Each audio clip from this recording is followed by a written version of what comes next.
वाड्रा ये कहती है कि असदुद्दीन ओवैसी बी टीम है। अरे बताओ प्रियंका वाड्रा, आपका भाई अमेठी में हार गया तो क्या मैं वहां पर दूल्हे भाई बनकर इलेक्शन लड़ रहा था? बताओ प्रियंका वाड्रा, महाराष्ट्र में आप शिवसेना से अलायंस करते हैं, क्या उद्धव ठाकरे सेकुलर है?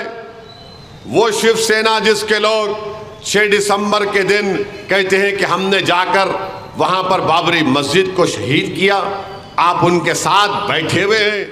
बताओ प्रियंका वाड्रा, पिछले बार 190 सीटों पर आपका और बीजेपी से मुकाबला हुआ, मैं नहीं था, आप 16 सीट जीते और बाकी सीट पर बीजेपी कामयाब हो गई।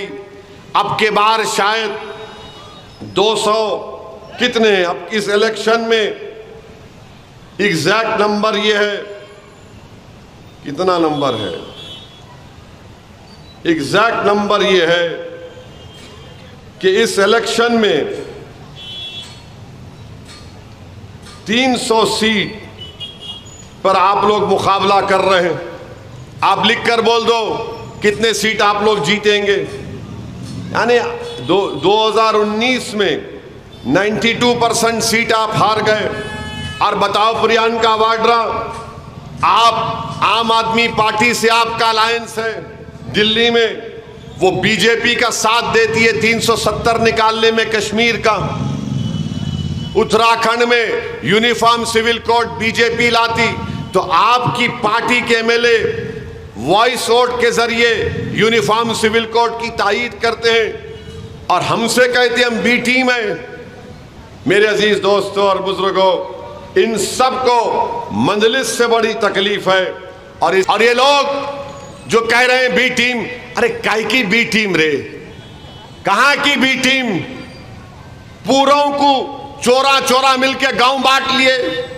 इलेक्ट्रल बॉन्ड में 6000 करोड़ मोदी को मिले, कांग्रेस को 1200 करोड़ मिले, टीआरएस को 1100 करोड़, टीएमसी को 1300 करोड़, और पूरे इलेक्ट्रल बॉन्ड जो बने हिंदुस्तान के 80% हैदराबाद में बने।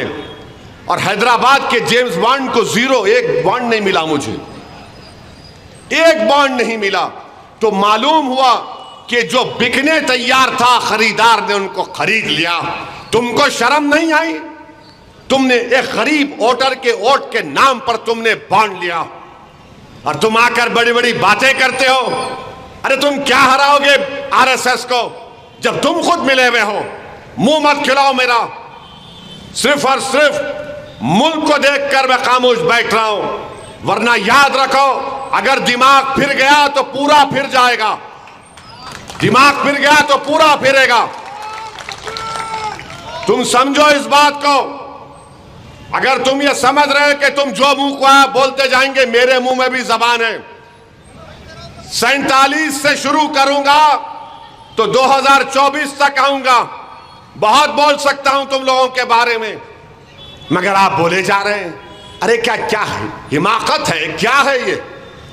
नहीं हम फुला खानदान के, अरे तुम होंगे, मेरे को क्या करना है? मैं अल्लाह के रसूल सल्लल्लाहु अलैहि वसल्लम का उम्मती हूं, सबसे बड़ा एजाज मेरा है, बताऊं तुमको? और ये लोग बोलते अरे जान दो साहब, मध्य प्रदेश तुम हार गए, छत्तीसगढ़ तुम हार गए, मैं जिम्मेदार हूं। अरे कभी अपने गिरेबान में झांक कर देखो, बहुत गलतियां कमजोरियां तुमको नजर आएंगी। तुम्हारे पार्टी के लोग जाकर मिल जाते हैं बीजेपी के साथ और हम पर उंगलियां उठाई जाती हैं। तो मालूम हुआ कि मंजलिस की ताकत सबको आंखों में चुभती है। मोदी परेशान, अमित शाह परेशान, तो इधर ये भी परेशान। मैं ये नहीं कहूंगा कि फंस गई रजिया गुंडों में, मैं ये कहूंगा कि हम आज एक ताकतवर पार्टी बन चुके अल्हम्दुलिल्लाह। जो कुर्बानियां हमारे बुजुर्गों ने दी, जो मेहनतें और काबिशें उन्होंने की, आज मंजलिस को मुकाम हासिल हो गया है। अरे मेरे भाई, एक वाहिद पार्टी है मजलिस इत्तेहादुल मुस्लिमीन, जिसके जलसों में आवाम खुद आती है। चाहे कांग्रेस का जलसा हो, बीजेपी का, मोदी का जलसा हो, तो लोगों को गाड़ियां देकर बुलाया जाता है। कभी एक पैकेट दी जाती है बिरयानी की, कभी एक दूसरी पैकेट भी देते हैं। आ जाओ और जाते वक्त टॉनिक पी के जाओ। ये वाहिद पार्टी है जो अवाम अपनी मोहब्बत से आती है। अल्लाह इस मोहब्बत को सलामत रखे। औरंगाबाद के आम